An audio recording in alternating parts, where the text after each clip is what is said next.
বন্ধুরা দেখেন, কাতারের রাস্তার ধারে কিভাবে আলু চাষ করেছে প্রবাসীরা। এগুলো কিন্তু আলু গাছ।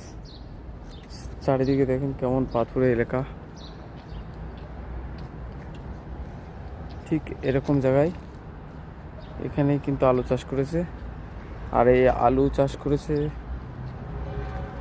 সামনের আগের দিন যেটা দেখিয়েছিলাম ওটা কিন্তু এক বাঙালি ভাই লাগিয়েছে। আর এটা মনে হয় খুব সম্ভব পাকিস্তানিরা লাগিয়েছে এটা। এই আলু গাছগুলো পাকিস্তানিরা আলুর সাথে এখানে কিছু ঝালের চারা লাগিয়েছে। এখানে ধনিয়া পাতা কতটা পাথুরে জমিতে কিন্তু লাগিয়েছে একেবারে রাস্তার কোলে।